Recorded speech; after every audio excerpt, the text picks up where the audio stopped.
Assalamualaikum warahmatullahi wabarakatuh. Alhamdulillahirabbil alamin wassalatu wassalamu ala asrofil anbiya'i wal mursalin Sayyidina Muhammadin wa ala alihi wa ashabihi ajmain. Yang terhormat Kepala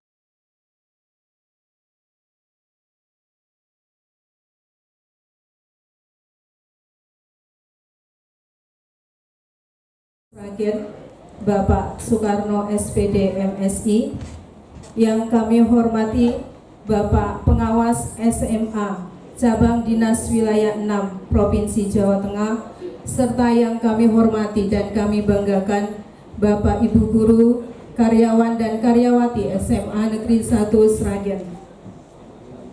Marilah kita bersyukur kepada Allah Tuhan yang Maha Kuasa atas limpahan rahmat dan karunia yang telah diberikan kepada kita berupa keimanan, sehat, bahagia, dan sempat, sehingga pada siang hari ini kita bisa berkumpul dalam rangka mengikuti kegiatan seminar perencanaan berbasis data yang diselenggarakan oleh Kombel G Pro Brilian SMA Negeri 1 Sragen. Baiklah Bapak Ibu Guru, untuk susunan acara yang akan kita lalui adalah sebagai berikut. Yang pertama, pembukaan. Yang kedua, menyanyikan lagu Indonesia Raya. Yang ketiga, membaca doa. Yang keempat, sambutan Kepala Sekolah SMA Negeri 1 Sragen. Yang kelima, sambutan pengawas SMA Cabang Dinas Wilayah 6 Provinsi Jawa Tengah. Acara yang ke-6, pengarahan dan pembinaan Kepala Cabang Dinas Wilayah 6 Provinsi Jawa Tengah. Acara yang ke-7, materi seminar perencanaan berbasis data. Acara yang ke-8, sesi tanya jawab, dan acara yang ke-9 adalah penutup. Baiklah, kita masuk pada acara yang pertama, yaitu acara pembukaan. Mari kita buka bersama kegiatan pada siang hari ini dengan bersama-sama membaca basmalah. Kita lanjutkan untuk acara yang kedua, menyanyikan lagu Indonesia Raya. Kepada semua Bapak Ibu Guru, kami persilahkan untuk berdiri. Kepada Ibu Irin, kami persilahkan.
Hadirin disilahkan duduk kembali.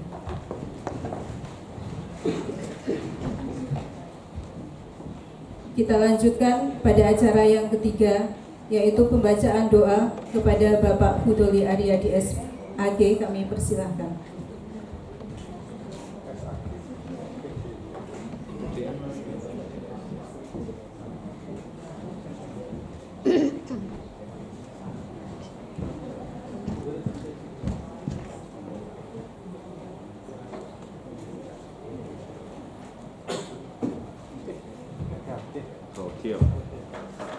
Assalamualaikum warahmatullahi wabarakatuh. Bapak Ibu hadirin yang berbahagia, mari kita berdoa bersama, memohon kepada Tuhan Yang Maha Esa Allah Subhanahu wa taala. Ala diniya wa kulli niyatin shalihah lillahi al-Fatihah. A'udzu billahi minasyaitonir rajim. Bismillahirrahmanirrahim. Alhamdulillahi rabbil alamin arrahmanir rahim maliki yaumiddin. Iyyaka na'budu wa iyyaka nasta'in ihdinas siratal mustaqim. Suratul ladzina an'amta 'alaihim ghairil maghdubi 'alaihim waladdallin. A'udzu billahi minasyaitonir rajim. Bismillahirrahmanirrahim. Allahumma shalli 'ala Muhammad wa 'ala alihi wa sahbihi ajma'in walhamdulillahi rabbil alamin. Allahumma shalli 'ala Muhammadin 'abdika wan nabiyyika wa rasulika nabiyil ummi wa 'ala alihi wa sahbihi wa sallim taslima bi qadri 'azamati dzatika fi kulli waqtin wa hin. Ya Allah, ya Syakur, kami bersyukur kepada Engkau ya Allah atas segala nikmat yang telah Engkau anugerahkan kepada kami ya Allah, nikmat zahir maupun nikmat batin. Ya Allah ya Ghaffar, ampunilah dosa kami ya Allah, dosa kedua orang tua kami, guru-guru kami, pemimpin kami serta pendahulu-pendahulu kami. Ya Allah, pada kesempatan siang ini kami berkumpul dalam acara seminar perencanaan berbasis data ya Allah. Berikanlah kemudahan kami, berikan kelancaran acara kami dari awal sampai akhir nanti, dan jadikanlah acara ini acara yang membawa manfaat, barokah dan maslahah bagi kami semua ya Allah. Dan juga karuniakanlah kepada kami ya Allah barokah dari silaturahim pada pertemuan siang hari ini. Rabbana atina fid dunya hasanah wa fil akhirati hasanah wa qina adzabannar walhamdulillahi rabbil alamin. Assalamualaikum warahmatullahi wabarakatuh.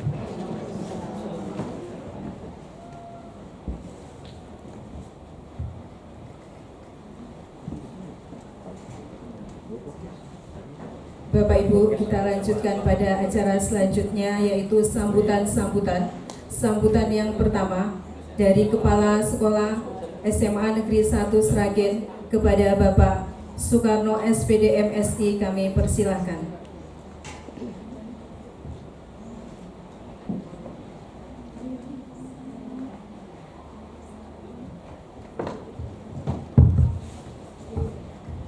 Bismillahirrahmanirrahim. Assalamualaikum warahmatullahi wabarakatuh.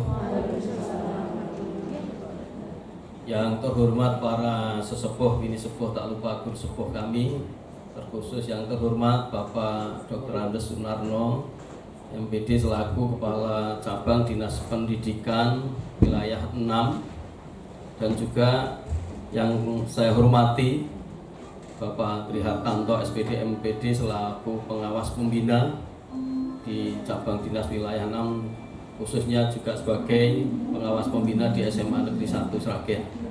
Tak lupa kepada segenap wakil kepala sekolah yang hadir semua pada kesempatan kali ini, dan juga Bapak dan Ibu guru dan karyawan-karyawati SMA Negeri 1 Sragen yang saya hormati. Pertama dan utama, marilah senantiasa kita panjatkan syukur kita kehadirat Allah. Alhamdulillah, di siang hari ini kita dipertemukan dalam keadaan sehat dan sempat sehingga bisa mengikuti kegiatan di siang hari ini, yaitu kegiatan seminar perencanaan berbasis data. Yang pada kesempatan kali ini, alhamdulillahirabbil alamin, terima kasih Bapak Kepala Cabang Dinas Rawuh juga menyampaikan materi arahan dan pembinaan kepada kita semuanya, dan juga Bapak pengawas, kami juga harapkan nanti arahan dan pembinaan kepada kita semuanya. Bapak dan Ibu yang saya hormati, bahwa kegiatan ini juga dimasukkan di dalam kegiatan komunitas belajar Gibro Brilian SMA Negeri 1 Sragen, dan saya terima kasih kepada segenap Bapak dan Ibu yang tergabung di komunitas belajar, tentunya juga Bapak dan Ibu semuanya yang senantiasa aktif mengikuti kegiatan di forum komunitas belajar.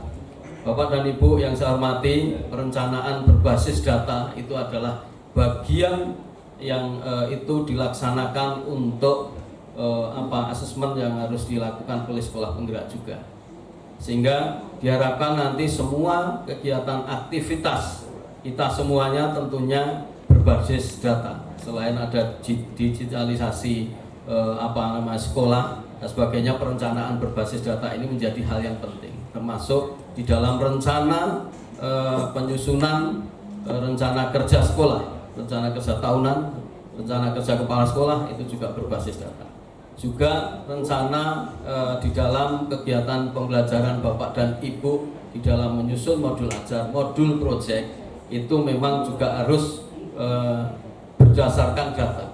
Data yang kita maksud di sini nanti akan kita sampaikan. Salah satu contoh adalah dari hasil asesmen diagnotis. Asesmen diagnotis itu ada yang kognitif dan non kognitif yang nanti akan kami coba paparkan, meskipun kemarin mungkin belum tersedia dari sekolah, tetapi ini sudah berproses di dalam kami nanti menyediakan data yang siap Bapak dan Ibu gunakan di dalam proses pembelajaran.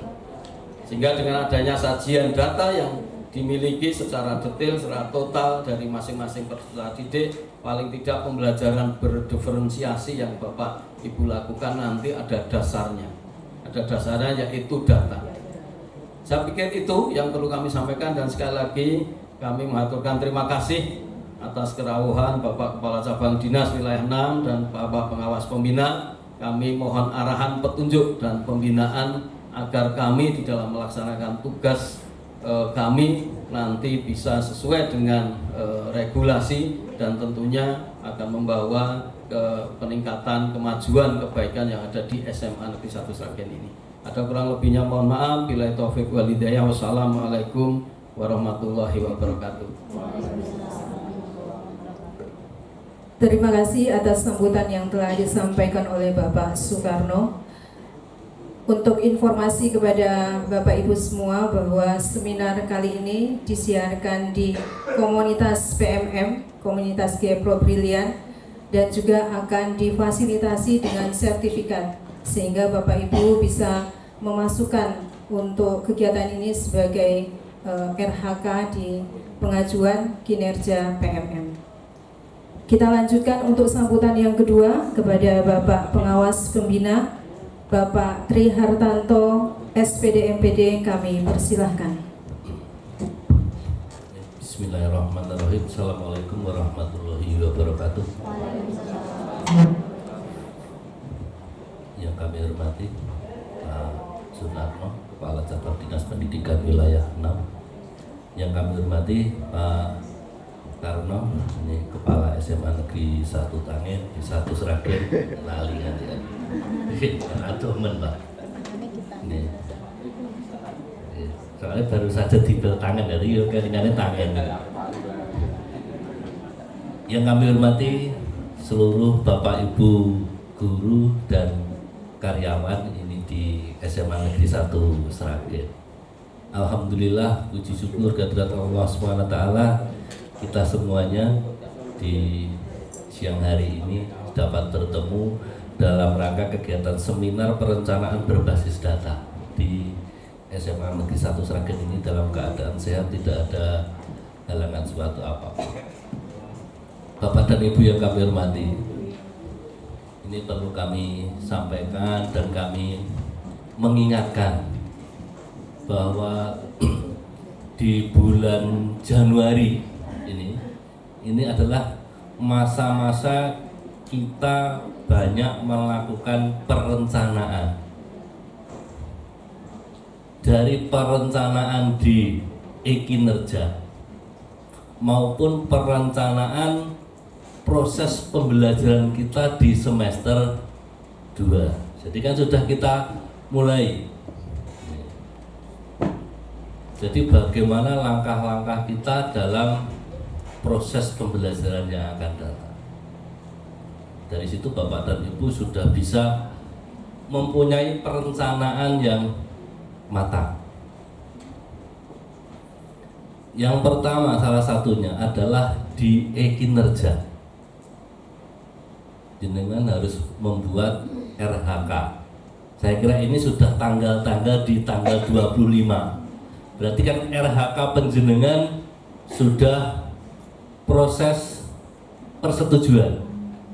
Pun betul Pak Karno. Jadi kan sudah proses persetujuan RHK yang ada di PMM. Jangan lupa nanti RHK yang di PMM jenengan itu jenengan cetak. Nah, setelah itu gantian dari cetakan yang ada di PMM tadi, RHK-nya apa saja. Masuk selanjutnya ke e-kinerja yang di BKN. Ini.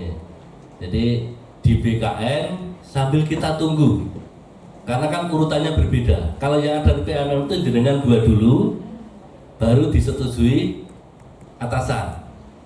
Tapi kalau yang BKN itu kan atasan buat dulu, baru nanti yang terakhir ada di penjenengan. Nah, sampai saat ini prosesnya apakah sudah sampai di penjenengan atau belum? Jadi kita juga harus aktif untuk melihat kinerja di BKN, itu bagi yang ASN. Jadi jangan sampai nanti malah tidak terkerjakan semuanya.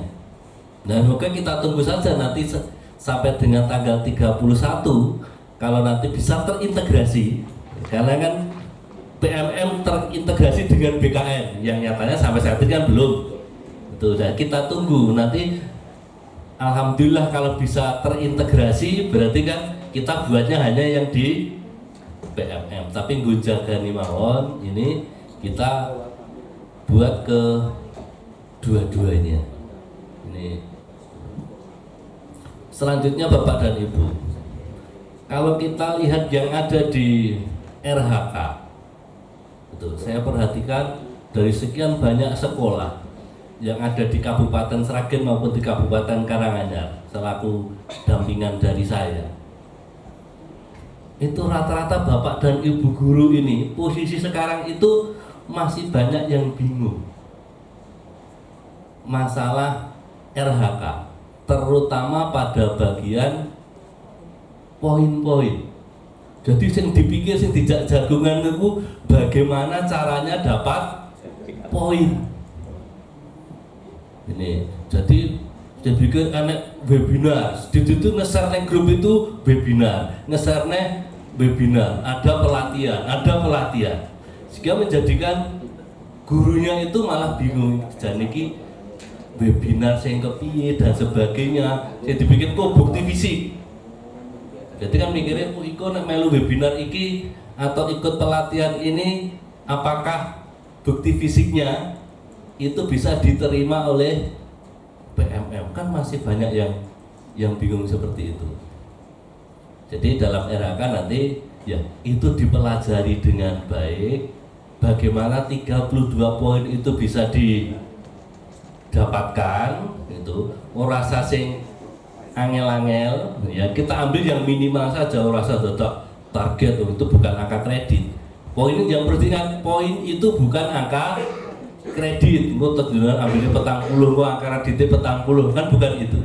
Jadi itu memang rancangannya jenengan mau ambil berapa poin, karena minimalnya 32 tuh. Kalau nanti jenengan ambil yang sekiranya itu untuk kemanfaatan penjenengan. Ojo KPKP anggaran webinar dieloni, tapi tidak ada hubungannya dengan mapelnya. Bahkan kami pernah kunjungan kemarin, ya saya jalan-jalan tanya, loh kok mulang kok sambil webinar, kan berarti kan yura tidak pas lagi. Jadi jam ini misalkan ini kan ini ada webinar, seminar, pengen melu seminar. Seminarnya kan disiarkan secara langsung pada mulang, berarti kan yura enek kaca ya melu seminar ini. Nah, ada yang seperti itu Bapak dan Ibu. Maka ya nanti mohon itu bisa dilaksanakan dengan sebaik-baiknya. Kalau dari kami itu yang paling pokok itu sebenarnya yang nomor 1 dan 2. Itu. Karena dasarnya yang nomor satu itu bagaimana kita memperbaiki kualitas pembelajaran. Kualitas pembelajaran itu bagaimana? Kita lihat di rapot pendidikan. Di rapot pendidikan itu kan kita punya masalah. Masalahnya apa? Kita rencanakan berbasis data yang ada. Data yang ada, ternyata kualitas pembelajaran di SMA 1 ini adalah mencapai sekian persen. Kok belum bisa hijau atau yang tinggi sekali? Sebabnya apa? Kalau kita nanti explore raport, oh itu sudah ada masalah. Oh masalahnya ini, masalahnya ini. Yang di RHK itu sudah dibuat kira-kira kalau tidak salah itu ada 8. Rata-rata permasalahan itu kan 8 itu yang harus kita perbaiki. Mulai dari disiplin positif sampai seterusnya. Nah, itu jenengan lakukan bagaimana biar pembelajaran di SMA Negeri 1 Sragen ini menjadi lebih baik lagi. Jadi kami mengingatkan itu Bapak dan Ibu, terutama untuk yang praktek pembelajaran. Dan nanti dari praktek pembelajarannya itu kan akan memperoleh praktek baik. Nah, praktek baiknya itu bisa disampaikan di komunitas belajar. Kan akhirnya kan dari narsum ya dapat, dari pesertanya yang lain dapat, kan sertifikatnya nilainya kan juga banyak. Ini tidak usah kemana-mana. Jadi itu Bapak dan Ibu yang perlu kami sampaikan. Ini sekali lagi, ini hal-hal yang seperti ini panjenengan semua lakukan dengan baik. Jangan sampai anak PMM uji enak iki nerjane nambah-nambahi gaya. Ini harus mencapai beberapa poin umulanku kepiye. Jadi semuanya saja apapun itu kita ambil hikmahnya, jangan digawe masalah. Sama seperti contoh zaman dulu gawe masalah harus naik pangkatnya kudu gawe PTK dan sebagainya, akhirnya tidak naik pangkat. Dan sekarang ini kan menjadi berkah. Ora usah gawe PTK tetek bunga angus kesuwen 12 tahun ra munggah pangkat iso 4 bidhewe. Bahkan ada yang 4C kan ora kroso. Itu kalau kita sabar kepenak akhirnya ya glundung dewi. Pak Karno ora ngopo-ngopo ora iso 4 bidhewe. Ini saged 4B Pak Karno. Nah, benar Pak Karno itu warap 4A ya pirang-pirang tahunan gawe PTK ra lolos, PTK ra lolos. Ya pindah berkah pindah SMA 1 so glundung 4B Pak nanti. Oke, itu saja dari kami. Terima kasih. Assalamualaikum warahmatullahi wabarakatuh. Waalaikumsalam. Terima kasih atas sambutan dan pengarahan dari Bapak Pengawas Bapak Tri Hartanto. Dan untuk informasi kepada Bapak Kepala KJD dan Bapak Pengawas bahwasanya untuk Bapak Ibu Guru SMA Negeri 1 itu situasinya sudah aman Bapak. Jadi tidak panik lagi untuk mengejar sertifikat karena semua atau sebagian besar RHK itu sudah dipenuhi oleh Kombel. Mulai dari kegiatan berbagi praktek baik dan juga kegiatan seminar yang sudah kita adakan, insya Allah itu sudah cukup memenuhi 32 poin. Acara selanjutnya adalah acara yang kita tunggu-tunggu tentunya, yaitu pengarahan dan pembinaan Kepala Cabang Dinas Wilayah 6 Provinsi Jawa Tengah kepada Bapak Dr. Andes Sunarno MPD. Kami persilahkan.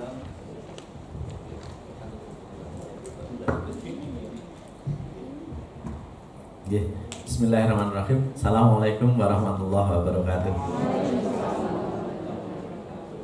Alhamdulillahirrahmanirrahim. Salam sejahtera untuk kita semuanya. Yang kami hormati Pak Tri, pengawas pembina, khususnya pembina di SMA Negeri 1 Sragen.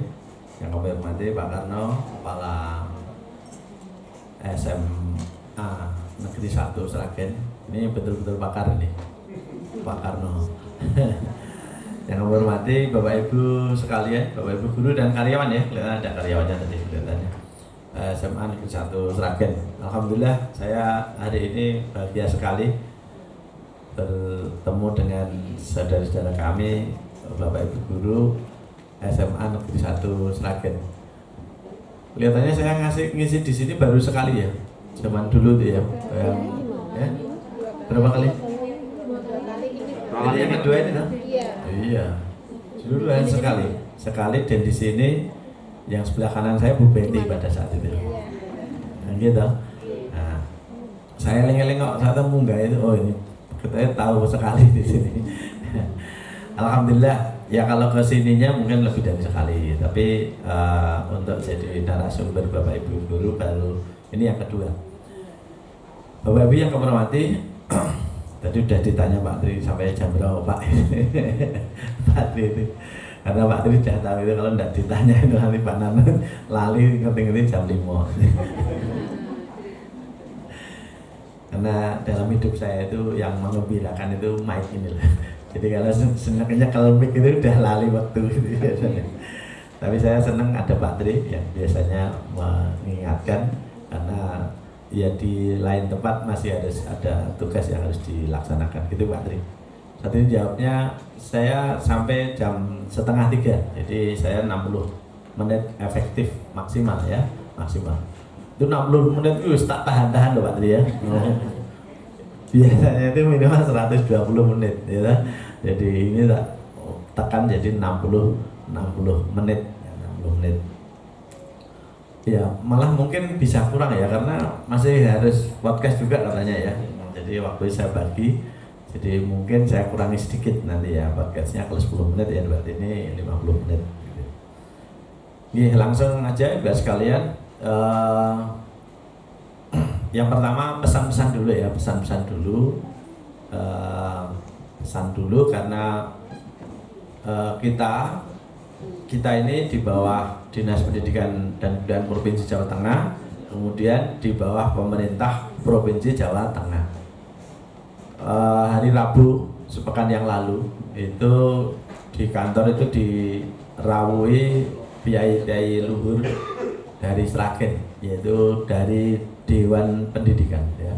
Dewan Pendidikan ada 11 piyai kalau nggak salah. Ada 11 piyai ke sana memang minta izin untuk datang dan bersilaturahim dan ternyata menyampaikan banyak masukan ya, banyak masukan. Kayaknya salah satu masukannya juga dari putra-putra panjenengan ya, murid SMA 1 Sragen kalau nggak salah. Inti dari masukannya itu banyak, tapi salah satunya masukannya itu bagaimana tuh Pak Narno, ini kebijakan SMA SMK ini kok sampai sekarang kok masih tidak boleh bayar gitu Pak. Masih tidak boleh bayar. Saya itu ditangisi sama murid-murid itu, ada SMA 1, ada SMA 3, ada SMA 2, ada SMA yang lainnya itu kok enggak bayar. Ya mungkin bingung ya murid-murid jenengan kalau tanya jenengan paling jangan jawab ora itu ya ora itu kan gitu ya. Akhirnya tanyanya ke Dewan Pendidikan kalau nggak salah begitu. Tapi ya enggak apa-apa. Dewan Pendidikan sampainya ke saya hadapi sama Pak Tri, ya saya hanya menyampaikan Pak, Bu, mohon maaf. Jadi untuk yang urusan itu jangankan kok cabang dinas ya, yang induknya saja Dinas Pendidikan Provinsi Jawa Tengah itu tidak punya policy, jadi tidak punya kebijakan. Kebijakan itu yang membuat adalah pemerintah Provinsi Jawa Tengah. Jadi Pak Gubernur. Nah, kelihatannya Pak Gubernur ini itu sampai dengan sekarang setidaknya itu kebijakannya masih sama, ya masih sama dengan Pak Gubernur lama Pak Ganjar.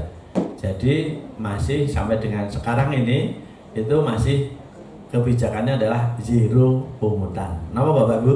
Zero pungutan. Jadi apapun kegiatannya dilarang ketika harus implikasinya itu harus minta dana kepada orang tua atau siswa.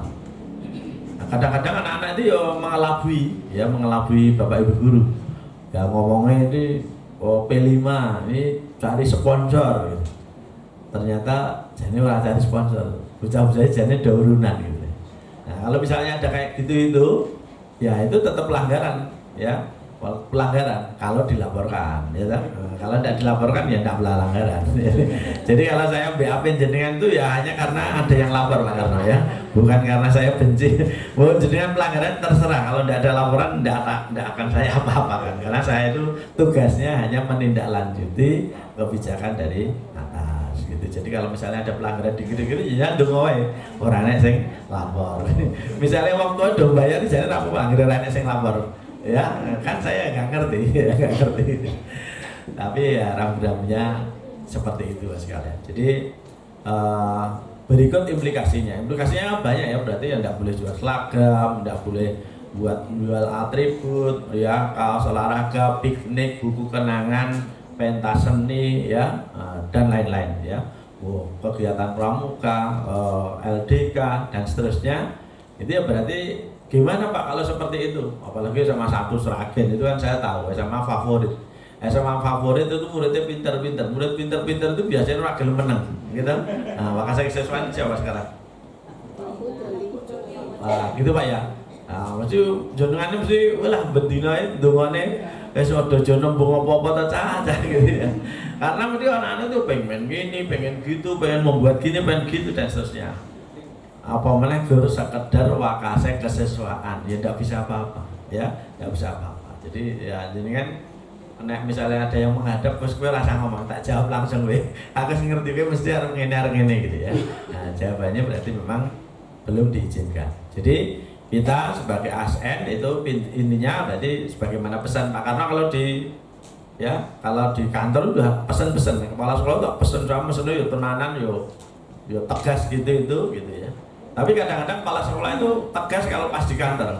Begitu sampai sekolah, itu ketemu sama bapak ibu guru, apa meneh wakil kepala sekolah itu ya senior, menangan gitu. Nah, suwe-suwe itu kengguh. Ya, beberapa kepala sekolah kan gitu. Ya, beberapa kepala sekolah juga gitu. Jadi di kantor ya kenceng tenanan siap gitu. Sampai sekolah terpengaruh. Pak, lha pripun to, Pak? Lah bocah-bocah niku yang ngatasé 3 tahun sekolah teng mriki gur pengen lulus ki foto dandan ayu cakep ngono kok ora entuk gitu lho. Dandan entuk, foto entuk. Sing ora entuk iki bayare, ya ta? Bayare. Jadi seperti itu kadang-kadang. Kemarin terakhir juga ada jadi kepala sekolah yang duduk pun duduk banget Pak niku wakil kepala sekolah kula urusan sesuatu lu wah menangan suaranya buanter menangan. Oh zamannya kok murid itu guru wedi kok Pak ini ada juga yang kayak gitu. Lah itu tahu-tahu menghadap itu sudah katanya sudah buat perencanaan ini nanti mau kegiatan pramuka mengambil ambalan itu ya, ambalan tempatnya nanti di Ampel di Pantaran itu terus nanti bayarnya segini dan anak-anak sudah siap semuanya tidak masalah gini dan seterusnya. Beribuan banget tadi. Lain jenengan kan ada nih. Nah itu intinya gitu itu. Belum pun buatin pulang itu tasnya ngel jangan kandani bisa kas bahwa jenengan sudah konsultasi sama Pak Kacabdin itu tidak boleh. Assalamualaikum warahmatullahi wabarakatuh. Yang terhormat para sesepuh, ini sepuh, guru sepuh sayang, bapak ibu guru, karyawan-karyawati SMA Negeri 1 Sragen. Perkenankan saya menyampaikan materi untuk perencanaan berbasis data. Kebetulan ini materi ini kami sampaikan kemarin pada saat presentasi mewakili Jawa Tengah ke Jakarta di Kementerian Pendidikan, Riset dan Teknologi. Sehingga materi ini adalah materi bagaimana merencanakan berbasis data. Meskipun ada hal-hal yang nanti mungkin ada pertanyaan Bapak dan Ibu belum bisa terjawab. Data yang ada itu adalah nanti berproses, tetapi paling enggak mindset kita tadi seperti yang disampaikan oleh Pak Kepala Cabang Dinas, kita harus positive thinking dulu bahwa ke depan perencanaan yang ada di SMA Negeri 1 Sragen ini kegiatan-kegiatan berbasisnya pada data, termasuk perencanaan pembelajaran. Karena tadi yang ditanyakan oleh Bapak dan Ibu, bagaimana kalau itu perencanaan pembelajaran? Nah, kita punya data asesmen diagnotis juga, nanti itu sebagai awal data juga untuk merencanakan pembelajaran panjenengan. Terima kasih, kita langsung saja. Ini best practice, kebetulan saya tulis judul ya semacam itu kemarin pada saat presentasi di Jakarta. Bapak dan Ibu yang saya hormati, itu adalah best practice program kerja sekolah yang berbasis pada data ya. kami langsung saja bahwa sebelum masuk ke perencanaan, sebenarnya satu hal yang perlu Bapak dan Ibu pahami itu sebenarnya arah kebijakan sekolah itu kemana. Maka kita harus paham visi dulu. Nah, visi ini kemarin sudah saya sampaikan ke pengawas Bapak dan Ibu. Kita belum bisa mengelingkan link and match-nya visinya kementerian, visinya gubernur, terutama Dinas Pendidikan Provinsi Jawa Tengah, dan masuk kepada visinya sekolah. Harusnya memang linear, ada garis benang merah yang jelas di situ. Tetapi selama ini memang sekolah-sekolah belum mengambil posisi itu. Sehingga ya rata-rata perencanaan itu ya sudah yang sesuai biasa dilakukan. Meskipun nanti ada perubahan-perubahan yang kadang setiap tahun itu dirubah. Ini Bapak dan Ibu, kita harus mengenal visi dulu. Saya yakin Bapak dan Ibu semuanya ada yang terlalu keras mungkin ya. Ada yang kurang sedikit. Ganti tebus. Ya, sudah nanti saya akan sedikit. Jadi ini Bapak dan Ibu, semuanya Bapak dan Ibu harus pertama itu mengenal visi sekolah dulu. Saya yakin sudah perso semuanya, karena di KOSP kita itu visi itu harus tercantum di situ. Visi sekolah kita adalah terwujudnya generasi unggul, berkarakter profil pelajar Pancasila, adaptif, berbudaya lingkungan. Berarti nanti kita harus membreakdown satu persatu dari visi itu datanya. Nah, dari breakdown itu dasarnya apa? Data yang ada di sekolah kita, terwujudnya generasi unggul. Unggul itu nanti panjenengan punya instrumen atau indikator-indikator unggul itu kayak apa, sehingga disandingkan dengan data yang ada di SMA 1 Sragen. Misalkan unggul dalam akademis, berarti nanti datanya apa, sejauh mana inputnya anak-anak kita itu seberapa, IQ-nya dan sebagainya, nilai yang dibawa dari sekolah sebelumnya, SMP-nya bagaimana, itu menjadi awal dari data yang kita pakai. Terus berkarakter profil pelajar Pancasila. Panjenengan saya yakin sudah tahu semuanya. Profil pelajar Pancasila itu sudah ada instrumen dan indikatornya di situ. Nanti kita breakdown. Berarti itu adalah data. Indikator itu adalah data. Termasuk bagian dari data. Adaptif misalnya. Adaptif itu apa yang dimaksud adaptif? Bisa menyesuaikan segala perubahan misalkan. Nah, data yang ada di sini bagaimana? Tadi misalkan data itu dicari kepada data yang tes psikologis, dan tadi sudah saya share di link kedinasan kita. Coba nanti bisa panjenengan lihat, itu adalah salah satu data input kita, peserta didik kita. Itu berarti memiliki masing-masing itu punya karakter sendiri-sendiri, punya ciri khusus sendiri-sendiri di data yang ada di hasil tes psikologi. Yo tolong itu jangan di-share kemana-mana, itu milik Bapak dan Ibu saja, karena itu ada data-data yang sifatnya pribadi masing-masing. Yang tolong di-keep di panjenengan langsung. Terus berbudaya ini tentunya kan juga kita tentunya budaya lokal yang ada di sekitar lingkungan sekolah itu juga kita kaji, sehingga nanti visi itu betul-betul bisa dicapai dengan cara menentukan misinya. Terus ada berbudaya dan berbudaya lingkungan. Jadi kita sebagai sekolah adiwiyata mandiri, instrumen indikatornya sekolah adiwiyata mandiri itu sudah Bapak dan Ibu lakukan semuanya, dan itu yang harus dilakukan. Maka nanti pembelajaran yang kemarin sudah saya sampaikan itu Bapak dan Ibu, nanti pembelajaran berdiferensiasi, salah satunya adalah berbasis pada label sekolah. Sertifikasi sekolah. Sekolah kita adalah sekolah adiwiyata mandiri. Berarti datanya indikator instrumen yang ada di adiwiyata mandiri. Misalkan anak-anak harus ada budaya bersih, budaya tidak membuang sampah sembarangan, budaya tidak menggunakan hal-hal yang nanti menimbulkan sampah. Misalkan anak bawa tumbler dan sebagainya di dalam minum, sehingga tidak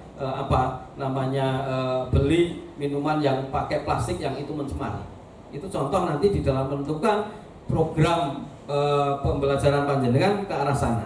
Terus ada juga sekolah siaga kependudukan. Instrumennya apa? Sekolah berintegritas. Kemarin juga sudah disampaikan pada saat di koperasi kemarin. Sekolah harus punya, koperasinya punya NPWP, punya SOP, misalkan itu harus ditaati juga.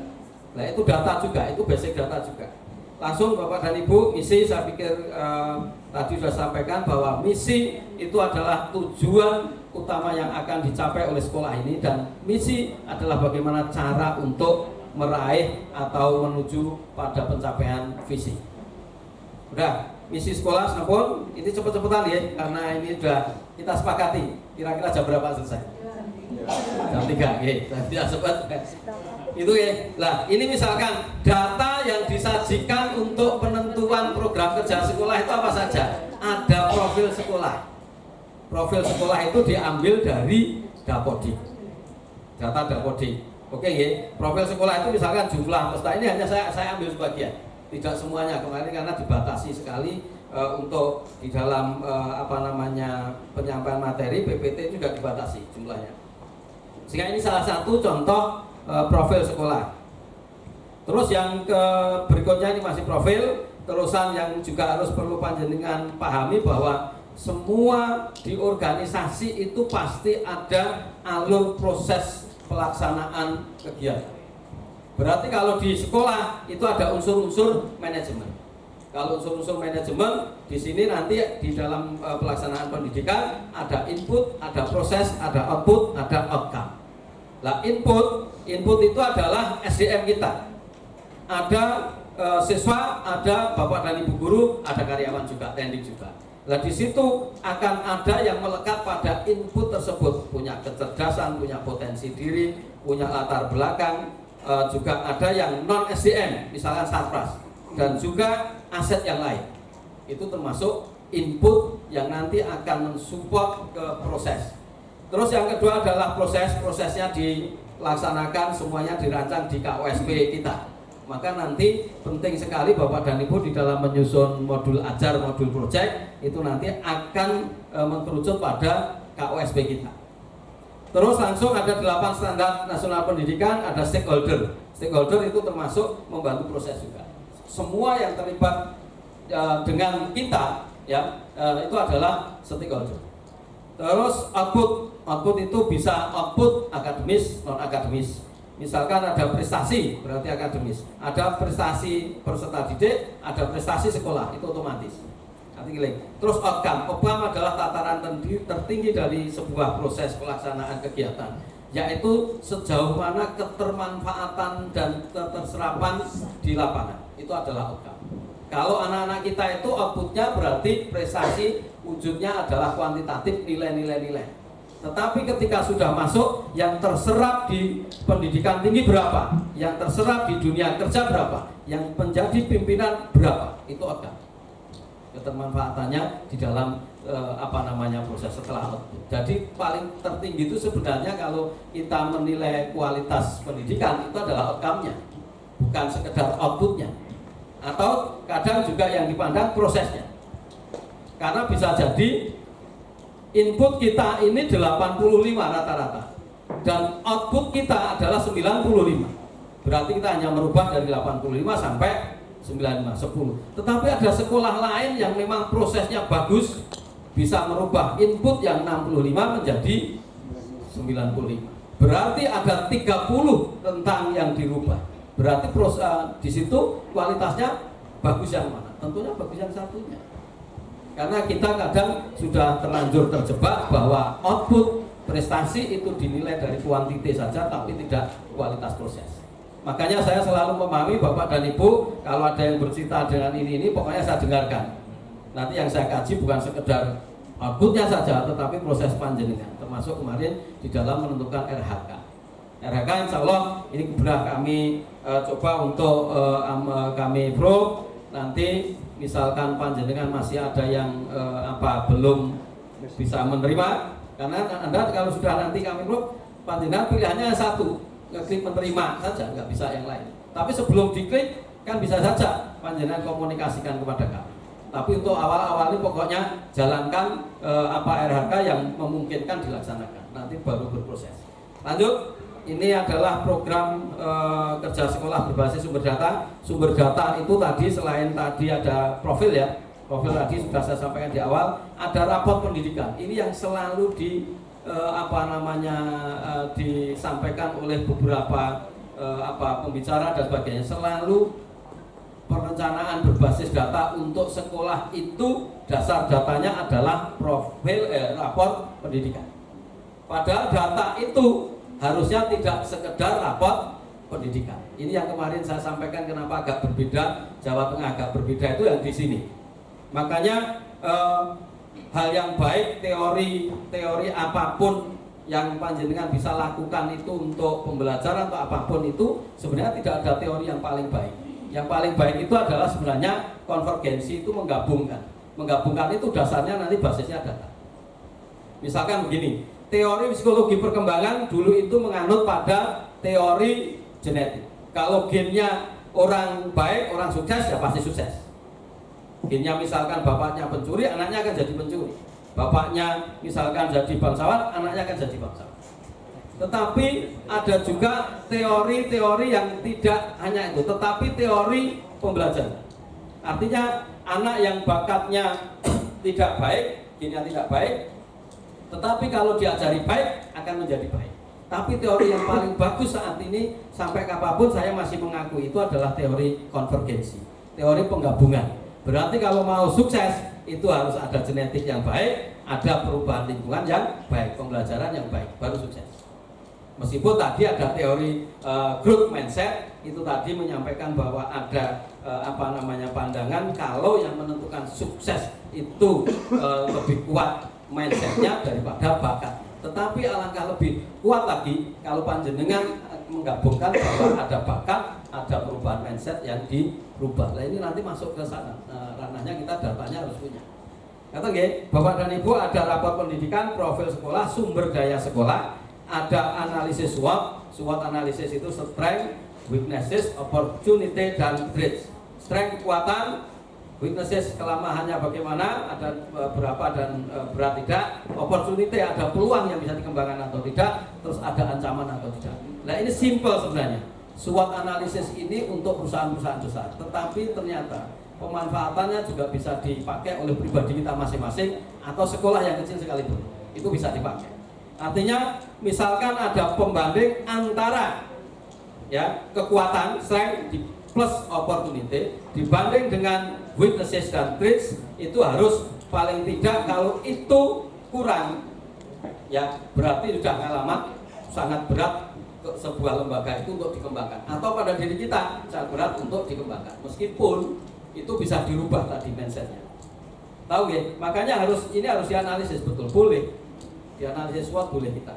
Terus ada evaluasi diri sekolah, ada usulan warga sekolah dan stakeholder. Ini adalah form usulan yang kemarin di Humas itu sudah kami cobakan. Maka di SMA 1 akan kami cobakan meskipun masih mindsetnya nanti paling juga tidak disetujui. Ada loh itu yang sampai ke saya, Pak kok belum ada yang ngomong kok paling tidak disetujui. Ini berproses. Saya mengajak panjenengan, kalau kemarin belum, nanti nyuwun tulung saya juga diingatkan. Makanya nanti di semester 2 ini harapan saya awal acuan kita untuk menyusun program kerja panjenengan itu basicnya sudah bottom up, dari bawah ke atas, bukan top down yang sudah diputuskan. Saya yakin, saya mohon maaf kalau mungkin hari ini yang akan dapat terima adalah program kerja sekolah itu masih boleh dikatakan warnanya top down. Karena kadang didesak oleh waktu yang mendesak, tahu-tahu harus secepatnya untuk laporan dan sebagainya. Tapi itu bukan menjadi alasan. Harapan saya nanti akan ditopang oleh basic data panjenengan semua. Setuju nggih? Kira-kira setuju ya? Makanya tadi ada yang Pak, ini kok kelihatannya belum dilaksanakan, ini belum. Sampaikan saja, nggak apa-apa. Nggak apa-apa. Kalau masalah nanti untuk realisasi itu urusannya saya dengan bendahara. Ya itu untuk penyelesaian misalkan perencanaan yang kemarin sudah dilaksanakan atau belum, nggak apa-apa, masuk aja. Oke ya. Terus ada kegiatan PMO, ini juga kami paparkan kemarin. Contoh PMO-nya di SMA 1 Sragen itu kemarin misalkan ada kegiatan yang itu support bagi prestasi sekolah. Kegiatan apa? Renova, maka PMO-nya diarahkan untuk P5-nya adalah P5-nya berbasis Renova atau riset, karena untuk menopang ke arah sana. Meskipun nanti saya yakin Bapak dan Ibu belum bisa memilah kemarin yang kira-kira bisa nanti diajukan ke Renova apa, tapi paling tidak sudah ada niatan itu. Terus hasil pameran-pameran kemarin saya lihat di pameran panen karya itu sudah ada di sana, itu sudah muncul. Memang belum sempurna nggak apa-apa, berproses terus. Oke ya, ini sumber data rapot pendidikan. Contoh misalkan di situ ya, nilai literasi turun 11,9%, warnanya hijau. Di sini ada warna hijau, ada yang warna oranye atau kuning ya, kuning. Lah nanti kegiatan benahinya ada di sana. Kalau di rapot pendidikan kemarin Nyun Sewu panjenengan bisa lihat di situ. Ini salah satu saya ambil saja. Kegiatan benahinya adalah peningkatan kompetensi GTK dan kebijakan yang menunjang kompetensi membaca teks informasi. Terus kegiatan sekolah pengembangan diri terkait literasi melalui PMM. Misalkan IHT workshop, termasuk hari ini adalah menjawab dari adanya nilai turun di akar masalah, di refleksi akar masalah rapot pendidikan. Meskipun itu hijau, tapi turun, boleh. Dan itu penting. Hijau itu tidak harus mesti tidak dilaksanakan di program kegiatannya. Apalagi yang kuning merah itu harus dibenahi agar menjadi hijau. Ini basic datanya ya. Terus keterangannya di situ muncul kode rekening untuk melaksanakan kegiatan ini. Berarti ada pembiayaannya, ada rencana program kerjanya. Kita jelas kemarin. Paham ya? Arahnya paham ya? Nah, sekarang nanti ini ada salah satu sampel, terusan ada ini masih dari rapot pendidikan. Misalkan iklim keamanan sekolah baik, warna biru. Terus iklim keamanan sekolah warna biru ya. Tetapi di dalam kegiatan benahi di situ ada pemahaman dan sikap guru tentang kekerasan seksual. Terus di situ ada kegiatan sekolah yang di RKAS-nya peningkatan kompetensi GTK dan kebijakan yang menunjang pemahaman dan sikap guru terhadap kekerasan seksual. Nah nanti ada kegiatannya, kode rekeningnya di situ ada sekolah, pengembangan sekolah sehat. Itu tetap bisa dilaksanakan, nggak apa-apa. Itu yang biru. Terus yang sumber data profil sekolah, karena sudah tinggal 5 menit, nanti nggak sampai setengah 4 ya. Oke ya. Ini adalah sumber data profil sekolah. Di data pendidikan itu pun wonten dapodik Bapak dan Ibu. Jadi ke sekolah kita itu misalkan ada kerusakan gedung mana saja, ada penambahan gedung apa saja, itu sudah ada. Nah itu nanti kalau pengajuan itu belum tentu bisa dilaksanakan, maka itu bisa dilaksanakan melalui penganggaran sekolah, melalui BOP maupun BOS yang sesuai dengan regulasinya. Lanjut Bapak dan Ibu, ini sumber data usulan warga sekolah. Kemarin kegiatan literasi, ada kegiatan kepemimpinan siswa, karena ini skala prioritasnya tinggi. Kegiatan literasi, ternyata ada yang mengusulkan ini. Terus menggiatkan gerakan menulis buku, penerbitan buku, beri ISBN, ya. Terus kode rekeningnya ada, pengembangan perpustakaan di pelaksanaan di triwulan 2 dan di tahun 2024. Apakah ini nanti Bapak dan Ibu bisa mengambil peran? Boleh, nggak apa-apa. Kode rekening itu hanya menggambarkan di situ ada rumahnya untuk penganggarannya, tetapi pelaksanaan kegiatan di rumah itu berarti panjenengan yang nanti akan melaksanakan boleh. Makanya pernah ada kasus Bapak dan Ibu yang pernah saya temui bahwa ada kegiatan yang diajukan oleh murid langsung terponis ini tidak bisa dilaksanakan karena tidak ada kegiatan itu di rencana kerja sekolah. Terus saya ajak berembuk dulu sini dulu, misalnya itu ada kegiatan untuk pengajian akbar. Karena tidak ada kegiatan di sana bunyinya pengajian akbar.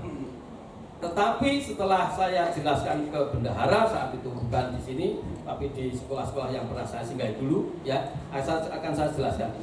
Tolong ini dibuka dulu kode rekeningnya. Di situ ada belanja narasumber, di situ ada belanja konsumsi, di situ ada belanja ATK. Dan ini kita kerucutkan pada kegiatan yang namanya pengajian akbar. Boleh, akhirnya baru jelas. Tapi urung-urung sudah sebelumnya sudah diponis orang entuk. Nah, ini malah stres. Tahu nggih? Maksud saya tahu ya. Lah nanti Bapak dan Ibu ketika di lapangan nanti di lapangan ada benturan-benturan semacam itu, nanti kita berembuk nggak usah dibesar-besarkan. sampaikan kepada saya, kita duduk bareng, nanti kita pasti bisa ada penyelesaian masalahnya. Karena basisnya data. Kata dia Bapak dan Ibu, lanjut. Sumber data analisis SWOT, contohnya semacam ini kita sudah punya. Saya buat analisis SWOT-nya SMA 1 kemarin karena harus saya paparkan. Ini loh, strength-nya, ini weakness-nya, ini opportunity-nya, ini threat-nya. Saya mencoba sudah membuat analisis SWOT itu. Itu misalkan sarana ruang kurang, masih memungkinkan untuk ditambah analisisnya. Pengajuan bantuan misalkan, terus tidak dianggarkan di RKS, boleh. Ini rencana kegiatan berbasis data. Sumber data PMO, pun saya pikir kemarin sudah. Ini Bapak dan Ibu, ini adalah kemarin yang saya sampaikan di program itu, dan saya akan mencoba contoh data yang Bapak dan Ibu punyai, bisa panjenengan buka di kedinasan. Itu data yang saya minta ke BK. Dan nanti BK nyuwun sewu Bapak dan Ibu nanti akan kami minta untuk membuat asesmen diagnosis, tidak hanya sekedar dari nilai psikologi kemarin, dari data tes psikologi yang itu sudah jadi, tetapi nanti akan kita kembangkan. Kemarin mohon maaf di semester awal kami belum bisa menyajikan data itu kepada Bapak dan Ibu, dan nanti semester 2 ini di minggu-minggu awal ini akan kami komunikasikan dengan BK untuk selanjutnya nyebar form untuk menyerap data asesmen diagnosis baik kognitif maupun kognitif, itu yang dipakai untuk perencanaan pembelajaran panjenengan berbasis data untuk diferensiasi.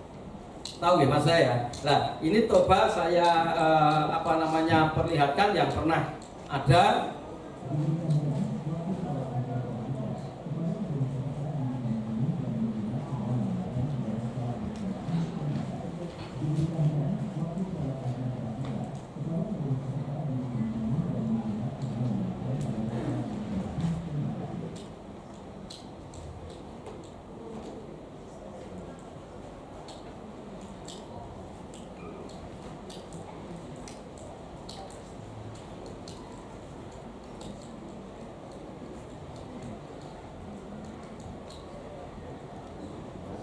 Berarti juga tak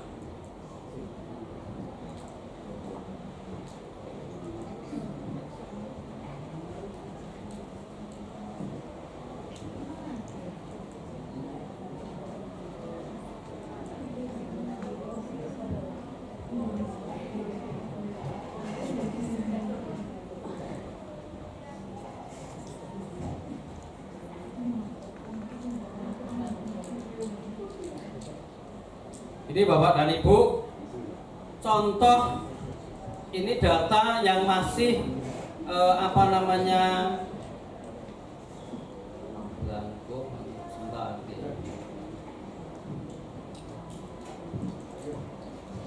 ini Bapak dan Ibu, ini contoh yang masih acak.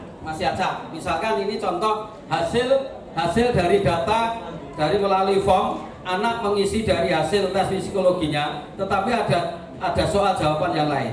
Nah, formnya, nyuwun sewu, ini blanko asesmennya di blanko Google Formnya. Misalkan nanti panjenengan bisa buat semacam ini. Nanti di BK nyuwun tulung nanti komunikasikan dengan kurikulum, membuat inputting data yang nanti itu akan menjadi data Bapak dan Ibu untuk penyusunan pembelajaran. Misalkan hasil tes IQ nanti kan dari hasil anak-anak kan kemarin sudah menerima lembaran hasil penilaian, itu dimasukkan ke form panjenengan, sehingga panjenengan nggak usah ngetik ulang.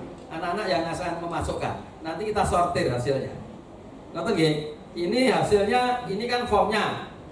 Nanti ada gaya belajar, ada yang lain mungkin ini Bapak dan Ibu, dominasi otak kanan otak kiri. Nanti anak biar jawab nilai rata-rata IPA di SMP-nya, nilai rata-rata IPS di SMP-nya, ranking kelas, ruang belajar punya atau tidak, komputer punya atau tidak, terusan buku literasinya punya atau tidak, pendidikan ayahnya apa, penghasilannya berapa, nanti semuanya data punya. Maka panjenengan mau buat diferensiasi pembelajaran apapun, basis datanya ada. Nah, sekarang ini kan belum disortir, Bapak dan Ibu, masih kelas 10A, kelas 10G. Nanti tinggal panjenengan sortir, hasilnya sortiran nanti per kelas sudah semacam ini. Ini sudah AA semua, gitu. Kelasnya misalkan A semua, nomor urutnya sudah urut, nomor absen, berarti ada yang nggak ngisi ketahuan nanti. B1 6 terus 8 berarti 7 nggak ngisi, terus 11 berarti 90 nggak ngisi, 12. Ini nanti akan ketahuan. Ini contoh yang sudah kami lakukan semacam itu. Tolong nanti BK untuk menyusun ini sebagai basic datanya Bapak dan Ibu. Ngaten ya, setuju ya kira-kira ya. Ya, nanti kami backup dari kurikulum. Pun, siap. Kemarin kami sudah komunikasikan untuk itu. Kami sudah sampaikan ke Bapak dan Ibu semuanya. Sehingga dari hasil data itu Bapak dan Ibu nanti panjenengan bisa untuk menyusun pembelajaran yang berdiferensiasi. Ini misalkan kita contoh gitu Bapak dan Ibu. Dari form tadi muncul misalkan nomor urut 1 kelas 10A si Andi. IQ-nya 110. Berarti nanti di situ sudah ada termasuk kelompok sedang. Terus ada hasil rekomendasi jurusan Saintek. Ini dasarnya adalah tes psikologi. Terus hasil rekomendasinya mana tadi? Kok malah puncak? Ini nggih, Saintek. Terus gaya belajarnya visual, dominansi otak kiri, terusan nilai rata-rata di SMP-nya adalah untuk IPA adalah 90, IPS-nya 87, ranking kelasnya 2, ruang belajar punya, komputer punya, laptop punya, buku literasi ada judul teknologi, pendidikan ayah S1, wira swasta, dan terus nanti sehingga ini sampai penghasilan ibu, penghasilan pendidikan ibu, penghasilan bapak dan sebagainya ada semuanya. Nah nanti tinggal form saja yang isi siswa. Sampai datanya itu. Nah nanti panjenengan mau pembelajaran berdiferensiasi, misalkan dasarnya gaya belajar. Gaya belajar panjenengan ngambil diferensiasinya yang mana? Kontennya atau prosesnya atau produknya. Tergantung nanti materi ini panjenengan. Di modul ajar panjenengan itu temanya apa? Sampun paham urutannya dulu gitu. Saya yakin panjenengan sudah lebih paham di menyusun modul ajar. Saya kan sudah nggak ngajar kepala sekolah, nggak ditugasi ngajar, hanya memahami proses-proses itu. Ada pertanyaan mungkin sampai sini? Kita cukupkan sampai sini. Ada 5 menit atau 10 menit mungkin ada pertanyaan. Ada yang tanya? Bapak Ibu monggo saya serahkan ke Bu Novita. Nanti pokoknya kita diskusi pada kesempatan yang lain karena ini kita juga keterbatasan waktu, tombol kita aktifkan. Baik Bapak Ibu, seandainya ada pertanyaan, monggo silahkan. Monggo silahkan. Dan ini BK sudah mulai punya basic data itu, sudah punya data-data itu. Sebagian sudah tinggal nanti nambahi saja melalui form. Ada yang bertanya? Silakan. Salah satu, ada yang tanya? Bertanya kok aku. Mau SBK? Silakan. Mari Bapak Ibu, seandainya ada pertanyaan, monggo. Pertanyaan jangan dipendam. Monggo. Monggo. Saya mau tanya, monggo begini. Nggih. Monggo, terima kasih.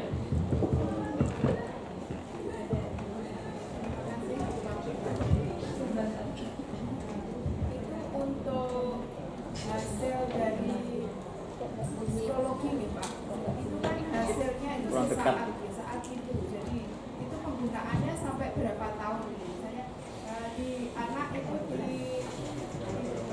diteskan kelas 1, dan nanti pemakaiannya 3 tahun yang akan datang. Apa masih berlaku, hasilnya masih valid atau tidak? Ya, oke. Lagi ada yang lain? Terima kasih Bu Nini, luar biasa pertanyaannya. Ada lagi? Satu lagi kami tunggu yang putra, guru putra, yang bapak-bapak. Monggo Bu. Ya, guru penggerak itu. Sampun? Ya, makasih Bu Rini. Jadi begini Bu Rini, tes psikologi memang itu pada kurun waktu tertentu itu dimungkinkan ada perubahan hasil tes yang dilakukan oleh anak-anak. Sehingga sangat dipengaruhi oleh banyak faktor. Karena memang tes itu dilakukan sesaat itu. Tetapi rentangan data itu biasanya tidak meleset jauh dari rentang data yang misalkan yang sering berubah itu kadang masalah IQ-nya, tapi berubahnya sangat sedikit sekali. Tetapi kalau untuk yang lain, kondisi yang lain, misalkan minat bakat dan sebagainya, itu kayak sudah alami, sudah terukur di tes psikologi. Itu karena apa? Tes ini sudah diuji validitasnya. Kalau toh ada perubahan sedikit, tahu ya? Kalau itu panjenengan pakai sebagai dasar untuk perencanaan berbasis data, masih bisa. Karena standar errornya sudah melalui uji validitas di dalam tes. Soal tes psikologi pasti diuji. Apalagi kalau yang tes luar negeri itu setiap kurun waktu tertentu diupgrade tesnya. Ngerti nggih? Jadi misalkan lebih baik memang nanti kalau kelas 10 ini panjenengan pakai data ini, nanti pengen lagi valid atau tidak ya nanti di kelas 12 karena mau dipakai itu nanti bisa dikonsultasikan lagi ke pakar psikologinya.